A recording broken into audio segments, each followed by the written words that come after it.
목사란 무엇일까요? 성경적 목회자와 성도의 올바른 관계에 대하여 이야기하려고 합니다. 첫째, 목사란 무엇인가에 대하여 말씀드리겠습니다. 목사님은 구약시대의 하나님께 제사드리고 백성의 신앙을 지도하며 하나님의 뜻을 묻고 전달하는 사명을 맡은 제사장이 아닙니다. 성소 휘장은 성전의 지성소와 성소를 가리는 막을 의미합니다. 대제사장이라도 1년에 단 한 차례 온 백성의 죄를 속하기 위해 제물의 피를 갖고 휘장을 지나 지성소에 들어갈 수 있었습니다. 예수님이 하나님의 언약으로 오신 후 예수님께서 십자가에서 우리 죄를 대속하심으로 우리와 하나님을 가로막고 있는 하늘의 휘장이 위로부터 아래로 찢어져 둘이 되었습니다. 예수님의 죽으심을 보시고 우리에게 성소에 들어오라고 하나님 편에서 길을 열어주시는 사건이었습니다. 그리하여 이제 누구든지 예수 그리스도의 이름을 힘입어 하나님의 지성소 안으로 담대하게 들어갈 수 있게 되었습니다.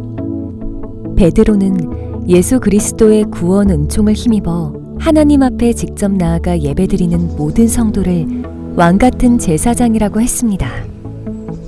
히브리서 10장 14절에서는 예수님께서 단 한 번의 영원한 대속제물이 되셨기 때문이라고 말하고 있습니다. 그런데 아직도 교회에서는 목사님을 제사장으로 여기는 경향이 있습니다. 목사님은 말씀을 선포하는 하나님의 사역자요, 양떼의 성도를 먹이고 양육하는 목회자입니다. 성경에 따르면 교회는 장로들이 다스리게 되어 있습니다. 그들은 치리를 맡습니다.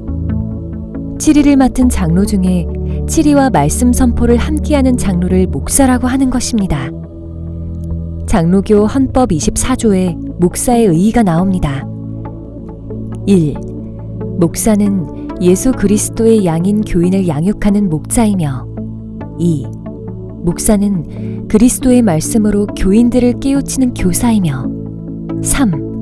목사는 구원의 복된 소식을 전하는 전도인이며 4. 목사는 그리스도의 설립한 율례를 지키는 자인 고로 하나님의 도를 맡은 청지기이다. 위의 모든 내용은 요약을 하면 목사는 바른 말씀을 전하여 그리스도의 양들을 양육하는 사람을 말합니다. 사도 바울은 목사에 대하여 어떻게 말했을까요? 로마서 12장 4절. 우리가 한 몸에 많은 지체를 가졌으나 모든 지체가 같은 기능을 가진 것이 아니니 우리에게 주신 은혜대로 받은 은사가 각각 다르니 혹 예언이면 믿음의 분수대로, 혹 섬기는 일이면 섬기는 일로, 혹 가르치는 자면 가르치는 일로, 혹 위로하는 자는 위로하는 일로, 구제하는 자는 성실함으로, 다스리는 자는 부지런함으로, 긍휼을 베푸는 자는 즐거움으로 할지어다 라고 말하고 있습니다. 그러므로 바울은 목사는 교회를 이루는 여러 지체에서 말씀을 가르치는 은사를 받으신 분들이라고 말하고 있습니다. 둘째, 목사님은 성도보다 하나님과 특별히 가까우신 분이 아닙니다. 목사님은 하나님과 우리 사이의 중재자가 아닙니다. 성령님은 몇 사람의 특별한 사람에게만 오시는 것이 아니라 모든 하나님의 백성에게 강림하십니다. 그리고 소수의 선택된 목사들을 통해서만 일을 하시는 것이 아니라 모든 하나님의 백성들 안에 거하십니다. 또한 하나님은 소위 영빨이 있다는 목사님의 기도만 들어주시는 것이 아니라 우리 모두의 기도를 들으십니다. 사도행전 3장 12절에서 베드로는 이런 말을 합니다. 베드로가 이것을 보고 백성들에게 말하되 이스라엘 사람들아 이 일을 왜 놀랍게 여기느냐? 우리 개인의 권능과 경건으로 이 사람을 걷게 한 것처럼 왜 우리를 주목하느냐? 목사님의 설교를 통해서 깨달음을 받았다면 목사님을 보지 말고 그 뒤에 계시는 하나님을 보실 줄 알아야 합니다. 그 말씀을 나에게 주시는 분은 하나님이시기 때문입니다. 예레미야 3장 15절에 내가 또 내 마음에 합하는 목자를 너희에게 주리니 그들이 지식과 명철로 너희를 양육하리라고 말씀하셨습니다. 목자는 하나님께서 성도들을 위해서 세우신 것입니다. 하나님께서 우리에게 주시는 말씀을 목사님을 통해서 받는 것이지 경배하고 순종하라고 목사님을 세우신 것이 아닙니다.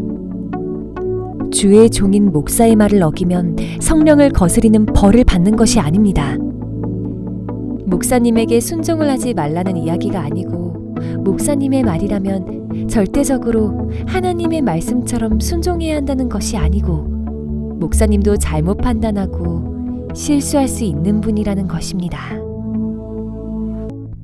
교회가 하나님에 대한 경외감이 아니라 목사에 대해 경외감을 갖고 권능을 두려워하기 시작하면 목사님 한 사람으로 인해 교회가 좌지우지하게 될 수 있습니다.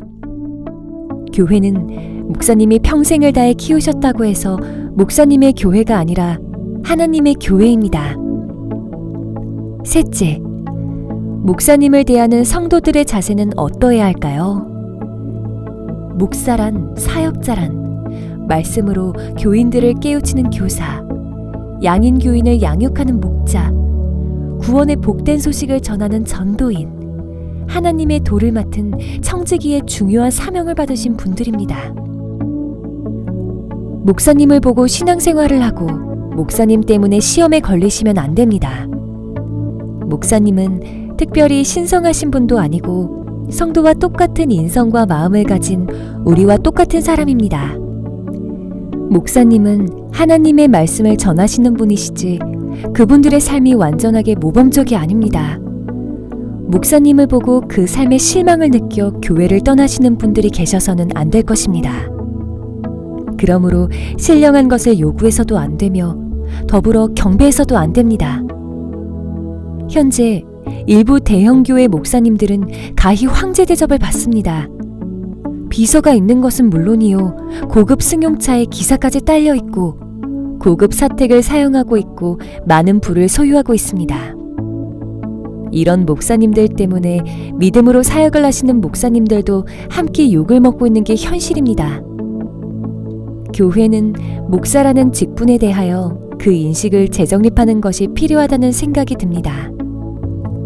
하나님의 은혜가 함께 하시기를 빕니다. 감사합니다.